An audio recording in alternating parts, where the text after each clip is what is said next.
নমস্কার বন্ধুরা, আমি শ্রাবণী। আমি চলে এসেছি আরও একটি রেসিপি নিয়ে।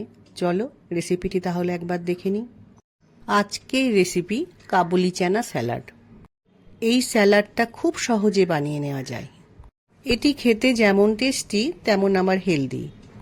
এই স্যালাডটা বানানোর আগে কাবলি চানাকে 6 থেকে 7 ঘন্টা জলে ভিজিয়ে রাখতে হবে। তারপর কাবলি চানাটা সেদ্ধ করে নিয়ে খুব সহজেই স্যালাডটা বানিয়ে নেওয়া যায়। আমার ভিডিওটা পুরোটা দেখার অনুরোধ রইল। আজকে আমি স্যালাডটা তৈরি করব বলে 7 ঘন্টা মতো জল দিয়ে কাবলি চানাটা ভিজিয়ে রেখেছিলাম। ভিজিয়ে রাখা কাবলি চানা প্রেসার কুকারে একটু নুন দিয়ে 2 সিটি দিয়ে সেদ্ধ করে নিয়েছি। এবার আমি এই সেদ্ধ কাবলি চানা দিয়ে চলো স্যালাডটা তাহলে তৈরি করি। এটা বানিয়ে নেওয়ার জন্য একটু বড় টুকরো করে শসা কেটেছি, টমেটো কেটে রেখেছি, আর নিয়েছি গাজর। প্রথমে একটা ননস্টিক তাওয়ার মধ্যে একটু সাদা তেল দিয়ে দিলাম। তেলটা গরম হয়ে গেছে, তেলের মধ্যে কালো সর্ষে দিয়ে দিলাম।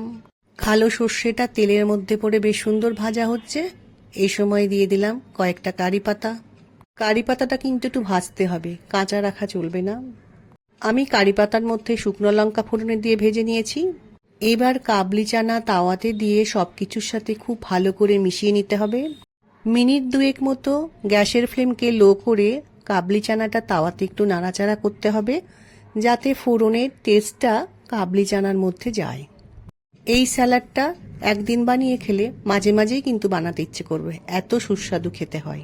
গ্যাসের ফ্লেমটা আমি অফ করে দিয়েছি। শুকনো লঙ্কাটা আমি তুলে আলাদা করে রেখে দেব। স্যালাডটা বানানোর জন্য তাওয়া থেকে একটা বোলের মধ্যে চানাগুলোকে ঢেলে নিয়েছি। কেটে রাখা শসা দিয়ে দিলাম। এবার দিয়ে দিলাম কেটে রাখা টমেটো, গাজর দিয়ে দিলাম, আলু সেদ্ধ করে রেখেছিলাম সেটাকে বড় বড় টুকরো করে কেটে স্যালাডের মধ্যে দিয়ে দিলাম। বিট লবণ দিয়ে দিলাম। বিট লবণের পর স্যালাডে যেটা দেখা যাচ্ছে সেটা গোলমরিচ গুঁড়ো। এখন দিয়ে নিলাম চাট মশলা।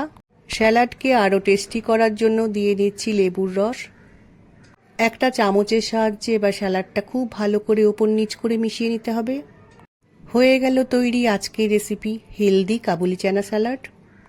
এই স্যালাডটা ব্রেডের সাথেও খাওয়া যেতে পারে, আবার এমনিও স্যালাডটা খাওয়া যেতে পারে। ছোট থেকে বড় সবাই এই স্যালাডটা খেতে পারে। আশা রাখছি আজকের স্যালাড রেসিপিটা পছন্দ হবে। আমার আজকের রেসিপি ভালো লাগলে লাইক, শেয়ার ও সাবস্ক্রাইব করো। ভিডিওটি দেখার জন্য ধন্যবাদ। ভিডিওটি আজ এখানেই শেষ করছি। ফিরে আসছি আরও একটি রেসিপি নিয়ে।